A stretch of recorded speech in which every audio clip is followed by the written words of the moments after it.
Video को like करके आगे शेयर जरूर कर दे। फूल पर बुलबुल इसलिए जान देता है कि उसमें जलवे मुस्तफा मौजूद है, हुस्ने मुस्तफा मौजूद है। परवाने शमा पर जान देते हैं, उसमें हुस्ने मुस्तफा मौजूद है, उसमें जलवे मुस्तफा मौजूद है। बाबा फरीद के उस मुरीद ने उस कनीस पर दिल दे दिया।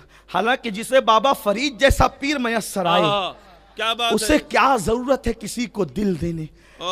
दिल बड़ा कीमती है, हर ऐरे गैरे के लिए नहीं है। आला हजरत कहते हैं सब कुछ तो उन्हीं का है, पर दिल की अगर पूछो ये टूटे हुए दिल ही खास उनकी कमाई है। ये टूटे हुए ये दिल बादशाह है, और बादशाह किसी गरीब को नहीं चाहता, बादशाह से दोस्ती करता है। अरे जब दिल बादशाह है जिस्म का, तो उसको दिल दो, ये तोहफा उसके काबिल है जिसे अल्लाह ने पूरी कायनात का बादशाह बनाया। सुभान अल्लाह। वो कौन है जिसके लिए किबला बदला जाता है? वो कौन है जिसकी चाहत पर हजरत अब्दुर रहमान इब्ने औफ पर रेशम हलाल कर दिया जाता है? वो वही है खालिके कुल ने आपको मालिके कुल बना दिया, दोनों जहां है आपके कब्ज़ा इख्तियार में। तो बाबा फरीद का मुरीद उस लड़की पर, उस कनीस पर फरेबता हो गया, और खानका में आने की बजाय वो चला गया घर। जब कई दिन तक न आया तो बाबा फरीद ने अपने मुरीदों से पूछा, अरे भाई वो क्यों नहीं आता, वो फलाना क्यों नहीं आता? तो मुरीदीन ने कहा, बाबा सुना है कि आपके घर वो कोई चीज देने गया था, तो आपकी कनीज सामने आ गई, वो आपकी कनीज को दिल दे बैठा। बाबा दुरूद शरीफ पढ़ें।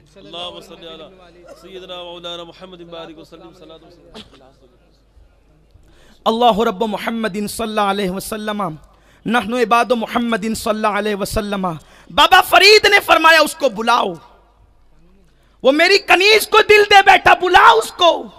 इसलिए कि हमारे यहाँ गुनाह से नफरत की जाती है, गुनहगार से नहीं की जाती। क्या बात है बाबा। उनकी जगह मेरी और आपकी तरह कोई होता तो कहता अच्छा वो तो अय्याश है, वो तो मक्कार है। नहीं, बाबा फरीद की मोहब्बतें देखें। फरमाया बुलाओ उसको। उसको भी बुलाया, कनीज को भी बुलाया। पूछा बेटे क्या बात है? कहा बाबा आपकी कनीज पे दिल आ गया। फरमाया ये? कहा बाबा ये कितनी खूबसूरत है। फरमाया कि ठीक है, हम इसके साथ तेरा निकाह कर देंगे, लेकिन शर्त है 1 हफ्ते के बाद करेंगे। कहा अच्छा। वो चला गया मस्ती में, अब तो मेरा निकाह इतनी हसीना से होगा। उधर वो गया, बाबा फरीद ने इस कनीज को जुलाब खिलाने शुरू किए और एक हांडी दे दी, कोरी हांडी, कि बेटी जब तुझे पाखाने हो तो इस हांडी के अंदर करना। वो पाखाने दस्त करते करते निढाल हो गई, 1 हफ्ते तक दस्त करती रही, मरने के करीब हो गई। हफ्ता पूरा हुआ, जो गाल उभरे हुए थे रुखसार फूलों की तरह, लाला की तरह खिले हुए थे रुखसार, वो अंदर को चले गए।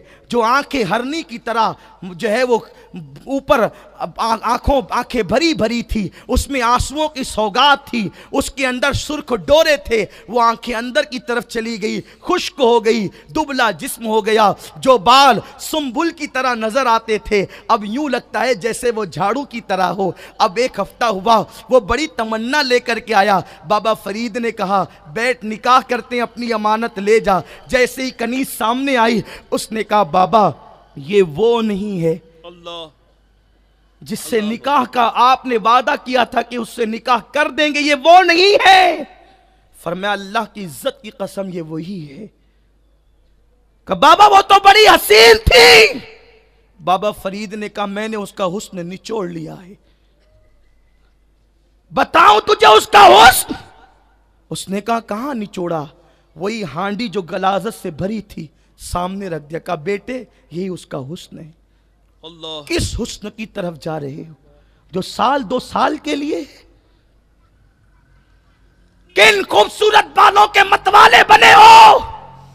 आज 31st नाइट के बहाने इसी में तो रातें गुजरेगी, शराब की बोतलें निकलेगी, हुस्न को तार तार किया जाएगा। बड़ी माजरत के साथ किसी के हुस्न पर हमला करने से पहले अपनी बेटी को याद कर लेना। किसी के हुस्न को, किसी की इस्मत का सौदा करने से पहले पहले अपनी बहन को याद कर लेना। क्या आपने वो हदीस नहीं सुनी? ये सिर्फ आज की रात के लिए नहीं, जब किसी का हुस्न तुम्हें अपनी तरफ बुलाए तो अपने घर में बैठी हुई बहन और बेटी का तसव्वुर कर लेना। मेरे आका ने इरशाद फरमाया था, एक नौजवान के पूछने पर, एक नौजवान ने कहा था, या रसूल अल्लाह आप मुझे जिना करने की इजाजत दें। आका ने कहा था, ए नौजवान, क्या तू ये पसंद करता है कि तेरी मां के साथ कोई जिना करे? अल्लाह। तेरी बीवी के साथ कोई जिना करे? तेरी बहन और बेटी के साथ कोई जिना करे?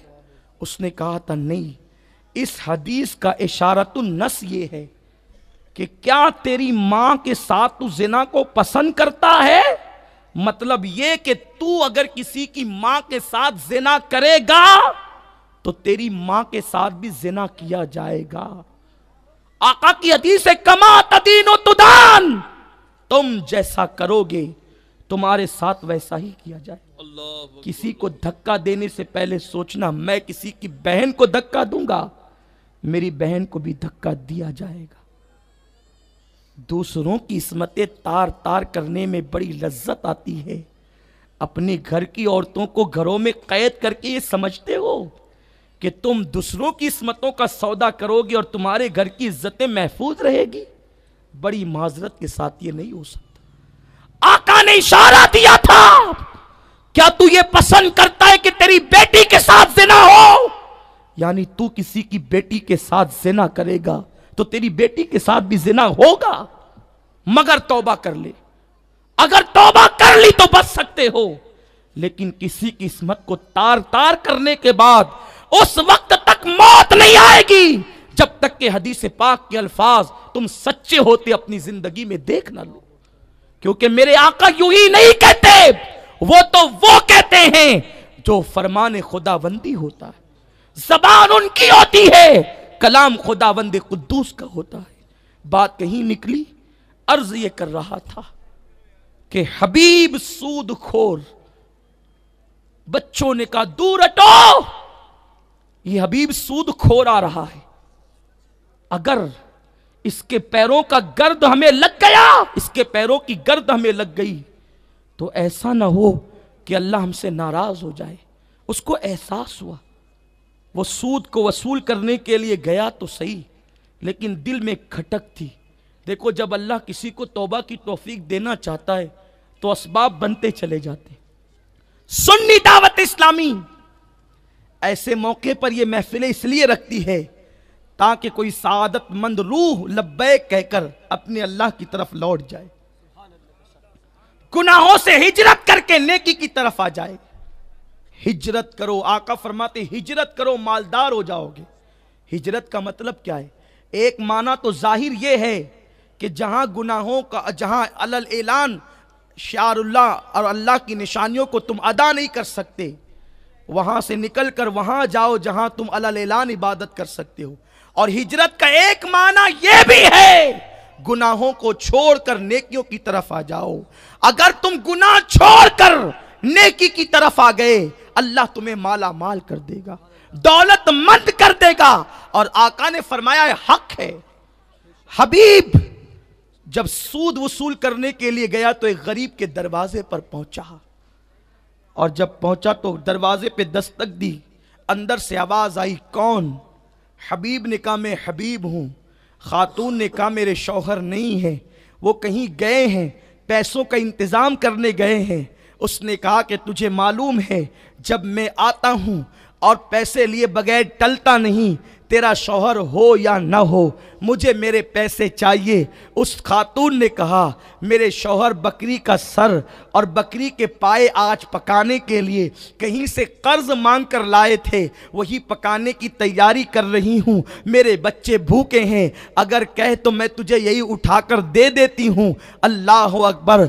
हबीब ने कहा कि तेरे बच्चे भूखे रहें या मर जाएं, मुझे कोई परवाह नहीं, मैं तो ज़रूर लेकर के टलूँगा। उसने कहा फिर ठीक है, ये बकरी का सर और पाए ले जा और फिर मेरे बच्चों को मैं फाके से रखूंगी। लेकिन वो सख्त दिल इंसान बकरी के पाए और सर लेकर के चला गया। बीवी से कहा अच्छे से पकाओ, अच्छे अंदाज से लजीज पकाओ। अभी पाए पककर तैयार होने वाले थे कि किसी साइल ने सदा दी, है कोई जो अल्लाह के लिए मुझे खाना खिलाए। आप जानते हैं जो सूद के पैसे लेकर गरीबों का खून निचोड़ता हो वो किसी को क्या दे सकता है। उसने आने वाले साइल का चेहरा देखा। हर फकीर मांगने के लिए नहीं आता, कुछ फुकरा होते हैं जो मांगने की बजाय देने के लिए आते हैं। हबीब के साथ भी ऐसा ही हुआ। उसने फकीर को कहा, ए फकीर, अगर मैं तुझे ये बकरी का सर और पाए दे दूं जिसकी खुशबू से पूरा मोहल्ला महक रहा है, तो मैं तुझे देने के बाद तुझे मालदार तो नहीं कर सकूंगा, तू मालदार तो नहीं हो जाएगा, अलबत्ता बकरी का गोश्त तो पाए दे करके, सर और पाए दे करके मैं गरीब जरूर हो जाऊंगा, इसलिए मैं तुझे कुछ नहीं दे सकता, चला जा यहां से।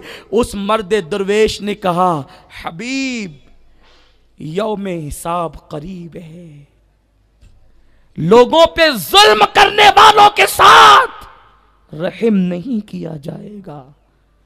कितने दिन तक ये जुल्म को तू लोगों पर करता रहेगा, बपा किए रखेगा।